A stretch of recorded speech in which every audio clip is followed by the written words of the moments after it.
My neighbor thought he could get away with cutting down my tree. That tree was my family's heart. What he didn't know was that by the time I was done, he'd regret ever touching it. When I was a little girl, my father planted a tree in the corner of our yard, an oak that grew tall and wide year after year. By the time I was a teenager, its branches stretched across the fence line. Its shade cooled the ground in summer. Its leaves fell in golden showers every autumn. It wasn't just a tree. It was the backdrop of my childhood. I climbed it, scraped my knees beneath it, read books leaning against its trunk, whispered secrets into its bark as if it could keep them safe. When my father passed away, that oak became sacred. It stood as a living memory of him, a reminder of his hands in the soil, of the way he whistled while working in the yard. Every time I looked at it, I felt less alone. When I inherited the house after college, the oak was the first thing I checked. Still tall, still strong, still holding me together. Our neighborhood was quiet, mostly retirees and families who had lived there for years. Everyone minded their own business, except my new neighbor, Gary. He was loud, brash, always hammering or drilling, music blasting from his yard. I tried to be polite, waved when we passed, but he barely acknowledged me. At first it was little things, a fence post leaning into my side, tools scattered on my grass. I let it go because I wanted peace. Still, every time Gary looked at the oak, I felt uneasy. His eyes lingered too long. Once I even overheard him complaining on the phone about how the tree blocked his sunlight, how he couldn't grow grass under its shadow. My stomach twisted, but I told myself, surely he wouldn't dare. Then came the morning that shattered everything. I woke to the harsh buzz of a chainsaw. At first, I thought the city was trimming street trees, but the sound was too close. I rushed outside, still in my robe, and there he was, Gary, standing at the base of the oak, chainsaw tearing into its bark. I screamed, asked what he thought he was doing. He only glanced at me, smirked, shouted something about property lines and sunlight.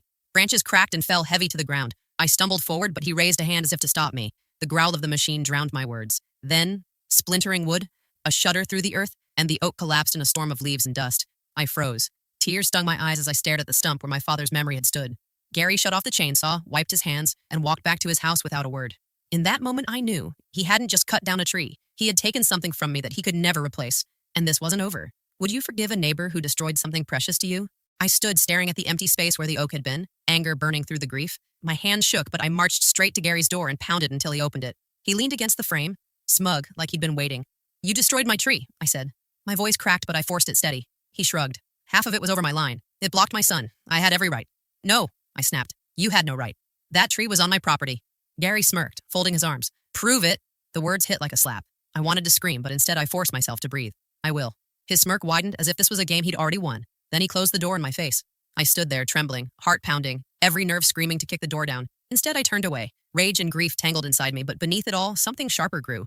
Resolve. I went back to the stump, laid my hand against the raw wood. The air smelled of fresh cuts and sawdust. I whispered, I'll make him pay. It wasn't a threat, it was a promise. That night, I barely slept. Every time I closed my eyes, I saw my father's face, his hands pressing the soil around the sapling, his smile when it first grew tall. Gary hadn't just stolen wood. He had stolen a piece of my father's legacy. At dawn, I pulled out the old box of documents my father had kept. Deeds, surveys, maps. I spread them across the kitchen table. My fingers traced the lines, the numbers. The oak had stood firmly within our boundary. No question. The more I looked, the calmer I became. Gary thought I was powerless. He thought he could bully me into silence. He had no idea who he was dealing with. By noon, I was at City Hall, papers in hand, asking for property maps and permit records. The clerk's eyebrows lifted when I explained what happened. He cut down a tree on your property without permission? That's serious. Her words lit a fire in me. Serious? Yes. More serious than Gary imagined. I walked home clutching the records. Each step steadied me. This wasn't just about revenge. This was about justice, about standing up for something that mattered. When I passed Gary's yard, he was outside watering the patch where my tree's shade had once fallen. He looked up, smirked again, and called, "Hope you like the view now." I didn't answer. I just smiled coldly, held the papers tighter, and thought, he has no idea what's coming. Do you think neighbors should always ask permission before touching property lines? The papers from City Hall spread across my table like a battle map. Lot lines, survey marks, signatures older than I was. Every detail confirmed what I already knew. The oak had been mine, fully, unquestionably. But Gary had stood there daring me to prove it. Fine, I would. The next day, I carried my folder to the county office. A clerk reviewed the documents, traced the boundary with a pen, then looked up at me. This tree was clearly within your property line, she said. If your neighbor cut it without a permit, that's a violation. Her words steadied me. A violation. Not just my grief, not just my anger. Law, proof, consequence.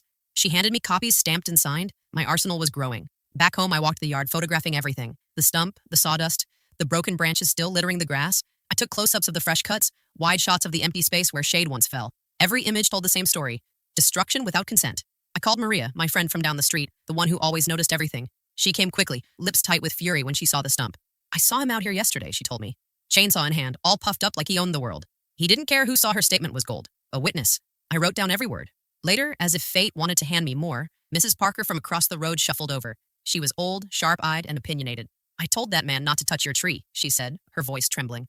I warned him you'd be furious. He laughed, said you couldn't stop him. I swallowed hard, fury mixing with gratitude. Another witness, another nail in his coffin. That night, sitting at my kitchen table, I looked at the stack of evidence deeds, maps, photos, witness accounts. My grief still burned, but beneath it was something new control. For the first time since the chainsaw's roar shattered my morning, I felt stronger than Gary's smug smile. Still, it wasn't enough. I needed more than proof. I needed a plan. I began researching tree laws, property rights, damages. Case after case told me the same thing. Cutting down someone else's tree wasn't small. Courts valued trees not only for wood, but for beauty, history, shade, property worth. Damages could be triple the value. My oak hadn't been priceless only to me. It carried weight in the eyes of the law, too. The more I read, the more my anger sharpened into something cold and deliberate. Gary thought he had taken something and walked away free. He was about to learn that every action carries a cost. When I finally closed my laptop, midnight heavy around me, I whispered to the stump outside the window. I'll make him regret it. Not just today, for the rest of his life. Have you ever had a dispute with someone living next to you? The morning after my research, I woke with a kind of steady fire in my chest. Grief was still there, yes, but it no longer ruled me. Strategy did. I dressed, gathered my folder of evidence, and walked to Gary's door with a calm I hadn't felt since the day he cut the oak down. He opened it, shirt half-buttoned, coffee mug in hand. What now? He muttered, eyes rolling like I was a nuisance. I held up the folder. Proof, property line, deeds, maps. The tree was mine. He sipped, unfazed. Paper doesn't change the fact it was blocking my sun. I stepped closer, voice low but firm. Paper changes everything. You destroyed property. That's against the law, and I have witnesses. For a flicker of a second, I saw something shift in his expression, a twitch of unease, quickly buried beneath arrogance. He smirked, leaned against the frame. So what? You'll call the cops over a tree? Not just a tree, I said. My father planted it. It's worth more than you realize. Damages can be triple. You might want to check your bank account before laughing. His smirk faltered but returned just as quickly. Go ahead. Try. He slammed the door. I walked back across the yard, strangely calm. His bravado was exactly what I expected. Gary thought he was untouchable. Good. That arrogance would make the fall even sweeter. That afternoon, I filed a formal complaint with the city. The clerk listened carefully, flipping through my evidence. This isn't minor, she said. We'll send an inspector. If it's as you say, your neighbor is in trouble. The words echoed like music. In trouble. When I stepped outside the office, the sky felt brighter, lighter. For the first time, I wasn't carrying only loss, I was carrying action. By evening, Gary noticed. I caught him peering over the fence as I raked sawdust into a pile. His voice called out sharp. What are you plotting over there? I didn't answer right away. I let the silence stretch, then looked up and said evenly, the beginning. His face reddened. He muttered something under his breath, retreated into his house. I smiled, not because it was over, but because it was only just beginning. The oak was gone, yes, but what Gary had awakened was bigger than any tree. He had awakened the part of me that refused to be trampled. And this was my first strike. Do you think she should confront him directly or wait for proof? The inspector came 3 days later, a clipboard in hand and a no-nonsense stride that made me feel both nervous and relieved. I led him straight to the stump. He bent low, running his fingers across the fresh cuts, measuring the distance from the property line, checking the maps I'd provided. His brows drew tight. This was clearly on your side, he said finally. No permit. No request filed. This is a violation. The word struck like thunder. A violation. Not just in my heart, not just in my memory, in the law. As if on cue, Gary appeared in his yard, pretending to water his roses, though his eyes never left us. The inspector called to him. Mr. Wilson, did you cut this tree down? Gary scoffed. Of course I did. It was in my way. On her property, the inspector said firmly, which makes it destruction of private property. You'll be receiving notice. Gary's face shifted red, but he forced a laugh. It was just a tree. She's being dramatic. The inspector ignored him, jotting notes, snapping photos. When he walked back toward his car, he gave me a look that said more than words. I had ground to stand on. That night, an envelope slid under my door. No name, no address, only Gary's scrawl. Drop this, or you'll regret it. I stared at the paper long after the words burned into my mind. Threats now. My hands trembled, not from fear, but fury. He thought intimidation would silence me. He had no idea that every push only made me stronger. I called Maria, showed her the note. She gasped, then gripped my arm. Don't let him win. He thinks you're alone. You're not. Her words settled in me like steel. I wasn't alone. Not anymore. The next day, I met with a lawyer recommended by a friend. She was sharp-eyed, deliberate. She listened to my story without interruption, then leaned back in her chair. What he did is actionable. Not only did he cut down your tree without permission, he threatened you. We can sue for damages, emotional distress, maybe more. Hearing it framed so clearly, so coldly, lit a fire in me again. Gary thought he had trimmed a nuisance. Instead, he had cut straight into a battle he could not win. When I walked home that evening, I passed him on the street. He smirked, muttered, "Hope you enjoyed your little inspection." I stopped, met his eyes, and for the first time, I saw it. Not confidence, but the crack in it. A shadow of doubt flickering behind the arrogance. I said nothing, just smiled and walked on. Escalation had begun, and this time I wasn't only fighting for a tree, I was fighting for every part of myself he tried to erase. What would you do if someone destroyed something that held family memories? The summons was delivered on a quiet Tuesday morning, tucked in a crisp white envelope. I watched from my porch as the courier handed it to Gary, and for the first time since he felled the oak, his face broke. Shock. His jaw clenched, the paper crumpling in his grip as he slammed the door shut. I almost laughed, not out of cruelty, but out of release. For weeks I had carried grief like an anchor, and now I saw the first crack in his fortress. That afternoon, my lawyer walked me through every detail. Property destruction, trespass, emotional distress, the value of the tree itself calculated not just in wood, but in age and heritage. He'll fight dirty, she warned. Men like him always do. But we have the law, and the law is heavier than his ego. Gary did not disappoint. Within days, he was spreading whispers in the neighborhood, calling me vindictive, unstable, obsessed. Some believed him, others looked away, but a few stopped by with quiet nods of support. One elderly neighbor told me she had seen Gary hire a crew at dawn the day the tree fell. He planned it, she whispered. That statement alone became another stone in my growing wall of evidence. Court dates were set, papers filed. Each time I saw Gary, he tried to sneer, but the sneer no longer held power. It looked forced, like a mask slipping at the edges. One evening, Maria and I sat on my porch where the oak once stood. She poured tea and said softly, "Your father would be proud. Not just because you're fighting for the tree, but because you're standing tall." Her words filled the empty space where the branches had once reached. For a moment, I could almost feel the shade again, the quiet strength of the oak flowing into me. Gary tried his first counterattack soon after. A letter from his lawyer arrived accusing me of harassment and defamation. My lawyer only smirked. Classic bluff. Don't worry, we'll answer it. And answer we did, filing stronger motions, sharper claims, heavier evidence. Each time he pushed, we pushed back twice as hard. At night, though, when the house was silent, I sometimes lay awake wondering how far he would go. He had already threatened me once. What if anger drove him further? But then I remembered the inspector's words, the lawyer's steady gaze, Maria's unwavering support. I was not that lone woman staring at a stump anymore. I was building something stronger than roots. The war was no longer just about a tree. It was about dignity, boundaries, the right to exist without someone deciding they could cut you down because they felt like it. And as the first hearing approached, I promised myself one thing: win or lose. Gary would never again mistake my silence for weakness. Is revenge ever justified if someone shows no remorse? The courthouse smelled faintly of polished wood and nerves. I sat at the plaintiff's table, my lawyer beside me, her papers stacked in precise order. Across the aisle, Gary leaned back in his chair, arms crossed, a smirk painted on his face, as though the whole proceeding was a joke staged for his amusement.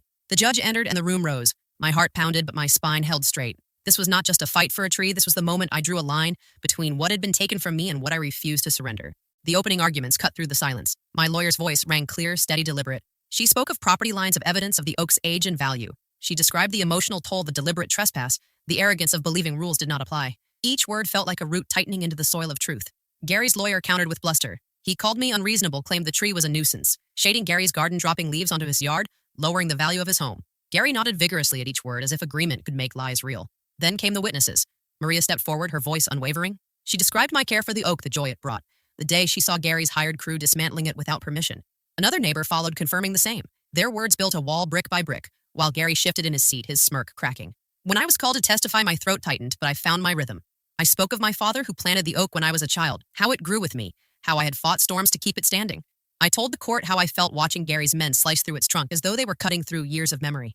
For the first time since the trial began, Gary looked away, unable to meet my eyes. The judge listened carefully, her pen scratching notes, her expression unreadable. But I saw something in the set of her jaw, a seriousness Gary had underestimated. By the time closing arguments began, I could feel the tide shifting. My lawyer ended with quiet force. This is not simply about a tree. It is about respect for boundaries, for law, for the dignity of one's home. To ignore this violation is to say it is acceptable to steal without consequence. Gary's lawyer sputtered one last defense, but it fell thin. The judge promised a written decision soon and dismissed the room. As we stood to leave, Gary brushed past me, muttering low enough only I could hear, "You think you've won? You don't know what I'm capable of." But his words no longer rattled me. They sounded desperate, hollow. Walking out into the sunlight, I breathed deeply. The courtroom had not ended the war, but it had shifted the ground beneath his feet. For the first time, I believed he knew it too. Should community rules protect people in situations like this? The night after court, I heard at first a dull thud against my fence, then another, sharper, louder. When I stepped outside, the smell of smoke hit me and my stomach dropped. Someone had tossed smoldering trash into my yard. Flames licked at the grass but hadn't yet spread. I grabbed the hose, spraying hard until the last ember hissed out. My hands shook, not from the effort, but from the realization. This wasn't coincidence. This was a message. I looked across the yard, and there he was, Gary, standing on his porch, arms folded, watching. No smirk this time, just a cold stare like a challenge. He didn't say a word. He didn't need to. I called the police, filed a report, showed them the threatening note I had saved. They listened carefully, took photos, promised patrols. One officer leaned in quietly as she handed me a copy of the report. Men like him push until someone pushes back harder. Don't give him the satisfaction of fear. Easier said than done. That night, I barely slept, ears tuned to every creak and rustle. Yet beneath the fear, another feeling bloomed, resolve. He wanted me rattled. Instead, he had proven how desperate he was becoming. The next morning, Maria appeared at my door with muffins and a determined look. "We're not letting him scare you," she said. "I'll stay tonight. 2 sets of eyes are better than 1. Her presence steadied me like roots gripping tighter in the soil. Gary's retaliation didn't stop with fire. He spread rumors louder this time, accusing me of harassing him, of stalking his property. Some neighbors bought his story, but others began to whisper back. A few even told me quietly they were tired of his bullying, that he'd always been the kind of man who thought the street belonged to him. The community was beginning to see. His mask was slipping. My lawyer advised documenting everything, every noise, every rumor, every stunt. "The court won't just see a man who cut down a tree," she said. "They'll see a pattern of harassment." So I wrote it all down, filling page after page, each word another seed planted in the growing case against him. One evening, as the sun dipped low, Gary shouted over the fence, "You think the law will save you? I'll ruin you before that happens." His voice cracked with rage, and for the first time I realized he was the one unraveling, not me. I didn't shout back. I didn't rise to it. I simply turned, walked inside, and shut the door. Because silence in that moment wasn't weakness, it was power. And though he didn't know it yet, every desperate move he made was only tightening the noose he had tied around himself. Do you believe karma always finds its way back? The letter arrived on a Friday morning, thick cream paper embossed with the seal of the court. My hands trembled as I slid it open. I read each word slowly, carefully, my breath caught in my throat until finally I saw it. The ruling was in my favor. Gary was found guilty of trespass, destruction of property, and harassment. He was ordered to pay damages triple the value of the oak, plus legal fees, plus fines for his threats. The number at the bottom of the page was staggering enough to make my knees buckle. I sat down on the porch steps, the morning sun warming my face, tears slipping silently. Not tears of grief this time, but of release. After months of struggle, after nights of fear, after every smirk, every threat, the truth had finally landed with the weight it deserved. Maria came running when she saw me holding the letter. I handed it over and watched her eyes widen, her smile bloom. She hugged me tight, whispering, "Justice." The word rang like a bell in my ears. That evening, as I returned from the market, Gary was on his porch, pacing, phone pressed to his ear, voice raised sharp. He noticed me watching and his face twisted. "This isn't over," he spat. But the words sounded brittle, hollow. He was shouting at a world that had stopped listening. Within days, his arrogance collapsed under reality. Notices were posted on his door, first about unpaid fines, then about liens against his property. The very house he lorded over the neighborhood with was now threatened by the weight of his own actions. Some neighbors avoided him. Others finally found courage to speak. I overheard one man say, "About time someone stood up to Gary." Another woman told me she felt safer knowing he wasn't untouchable. For the first time in months, I felt the air in my yard shift lighter, freer, as though even the ground recognized the balance returning. The oak was gone, but the shadow of its strength remained, and in that shadow, I stood taller than I ever had. That night, I poured tea on the porch, where the stump still sat. I whispered to the memory of my father, to the roots that still lay beneath the soil. We did it. He thought he could cut us down, but we grew back stronger. The turning point was not just about a verdict. It was about reclaiming power, about proving that even the deepest cuts cannot silence what was planted with love and care. And as the stars rose overhead, I realized something else. Gary had taken a tree, but in return, I had taken everything he thought made him powerful. What's more satisfying, legal justice or personal revenge? The weeks after the verdict felt like breathing after a storm. For so long, every step had been heavy with tension, but now the air seemed lighter, the sky wider. Word spread quickly through the neighborhood. Gary had lost. Some avoided his house altogether. Others passed by with sidelong glances, whispering about justice finally being served. I saw the change in him, too. The once swaggering man who had smirked over fences and shouted threats now moved like a shadow. His lawn grew wild, his porch unkempt, his voice rarely heard. The liens and fines mounted until one morning a notice appeared on his door. Foreclosure. The house he had guarded so fiercely was no longer his. I should have felt triumph watching his world collapse piece by piece, and part of me did. But stronger than triumph was relief. Relief that the fight was over. Relief that he could no longer reach into my life and cut away what mattered most. With the settlement, I didn't rush to spend a cent. Instead, I called a local nursery, asked for advice, asked for patience. Months later, on a clear morning, I stood in my yard with Maria at my side as workers lowered a sapling into the soil. Not just any sapling, a young oak sturdy and full of promise. As its roots took hold, I felt something inside me settle. The old oak could never be replaced, but this was not about replacement. It was about renewal, about planting hope where pain had been. Neighbors gathered quietly to watch. Some clapped softly. Others offered words of encouragement. For the first time in a long time, I felt the street alive, not with conflict, but with community. That evening, I sat on the porch, tea in hand, gazing at the new oak swaying gently in the breeze. Maria leaned against the railing and said, "Funny, isn't it? He tried to take everything from you, and in the end, you took everything from him." I smiled but shook my head. No, he lost everything because he never understood value. He thought power was control, but real power is roots, connection, the things no axe can cut. The night grew quiet, and I whispered again to my father, to the soil, to the oak that once stood tall. We're still here. And in that moment, I knew the battle was not just about boundaries or laws. It was about remembering that even when cut down, life can rise again, stronger, braver, more deeply rooted than before. Gary was gone, but his absence no longer mattered. What mattered was the tree, the future it promised, and the strength I had found within myself. The stump would always remain a scar in the yard, a reminder of loss. But beside it now grew something new. Not just an oak, but a story of survival, of justice, of renewal. And as the wind rustled through fresh young leaves, I felt whole again. If you were in her shoes, would you have done the same?